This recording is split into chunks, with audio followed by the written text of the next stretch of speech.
Chapter 7. Stad, Switzerland, bordering Lake Constance.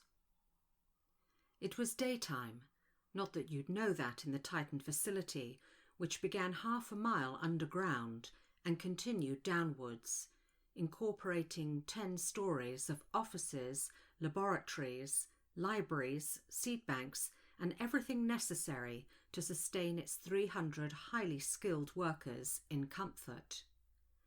Along the pristine white granite and stainless steel corridors of the 5th floor ran 12 opaque glass doors, each one etched in gold, depicting a single loop of the 12 mythical strands of supposedly inactive DNA. Every single person on the planet carried these inactive strands, but only the Titans had begun to unlock their secrets.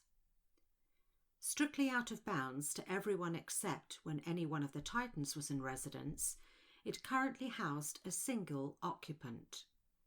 The impassioned strains of Maria Callas, singing Violetta's aria from La Traviata, filled the air.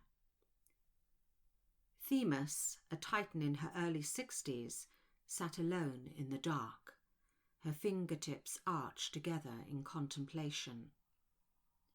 For the first time in centuries, their ancient order was to be consulted collectively. She would have to be the one to call together the remaining 11 Titan leaders. This action would be unprecedented in their history, and she needed this time alone to contemplate the possible ramifications of her decision. One of the 12 had caused this imperative action, and to her knowledge, there had never been such a breach of protocol. This meant the actions of one rogue Titan had been deliberate and premeditated. This fact was disturbing in the extreme. One of their fundamental laws governing their continuance and domination meant they would never share their DNA except under the most stringent laboratory conditions. The Titan DNA, refined and advanced over millennia, was too precious a commodity to be used indiscriminately. There hadn't been physical procreation in centuries or intimate contact with anyone at any time during their lives, as it was strictly prohibited. As hard as she tried, she couldn't quiet her thoughts that one of them had broken this fundamental law.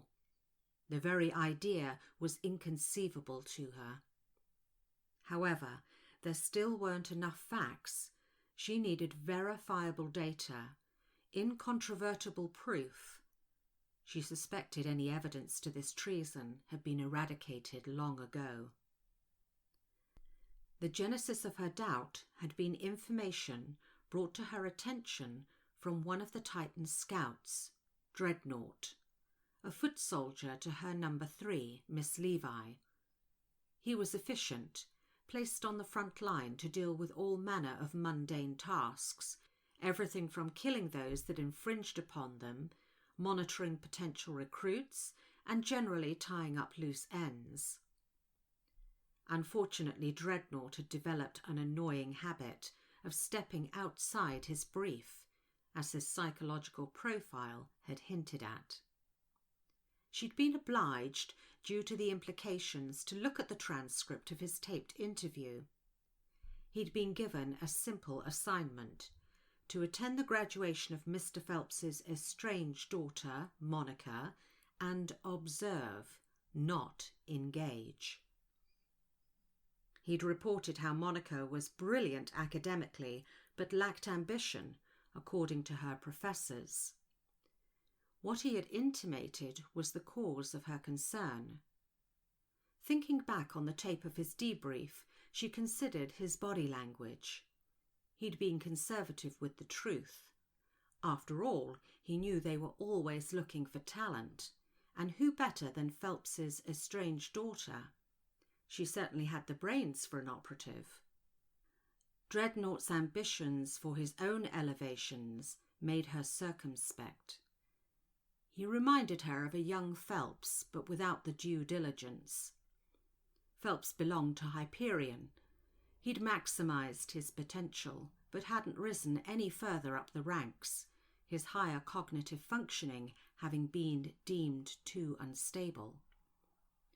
After murdering his adulterous wife and attempting the same for his daughter, he'd been spared.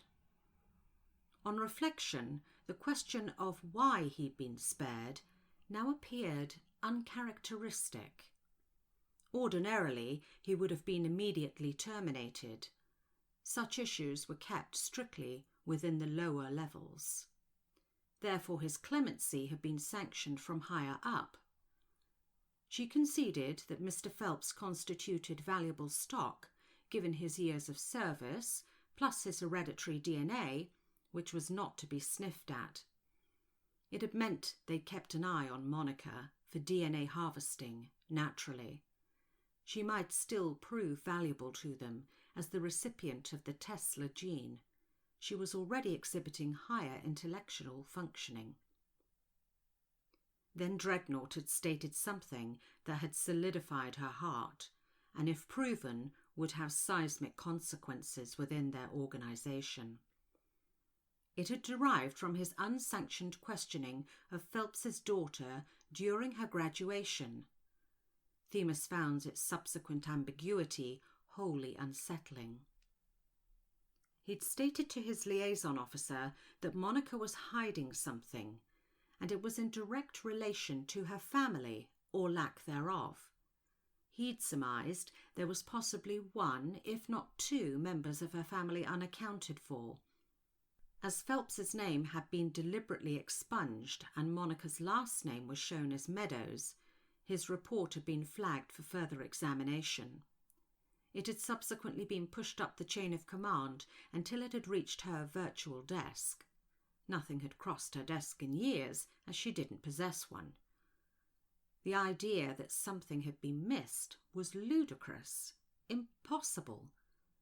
There had been the adulterous Mrs. Phelps, subsequently murdered by Mr. Phelps, and who could blame him, and an only child, Monica. Their operatives weren't just openly discouraged from entering relationships. Normally it would have ended his career and life. This meant the approval for his marriage and subsequent daughter smacked of being a reward.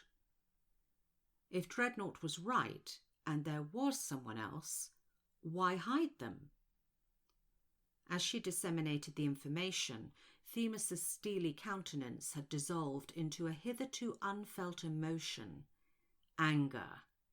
She conceded his arrangement would make an effective smokescreen to hide another person. Or worse, a child. No, she couldn't speak of it. No one else had been recorded at the scene, except that man Baxter, who'd saved Monica. What had been his real purpose for being there? She recalled details of the report. Baxter had been present for an interview.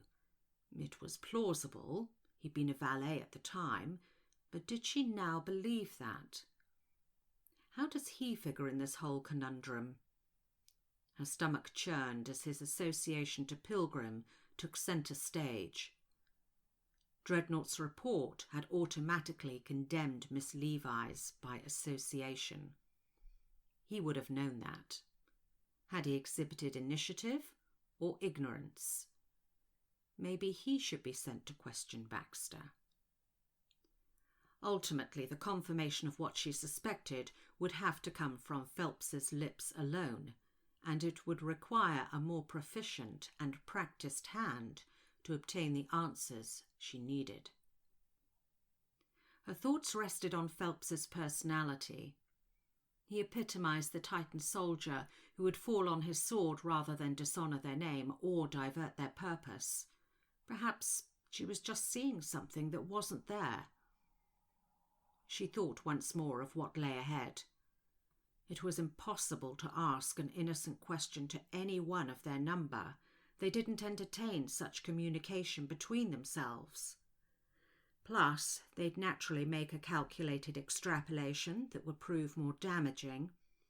She should tread very carefully. She had to obtain unequivocal proof Is there, or isn't there, a bastard Titan child? Themis picked up the phone. I'm sanctioning a kill order. Yes, ma'am. Miss Levi, effective immediately. Mr. Dreadnought, something more imaginative.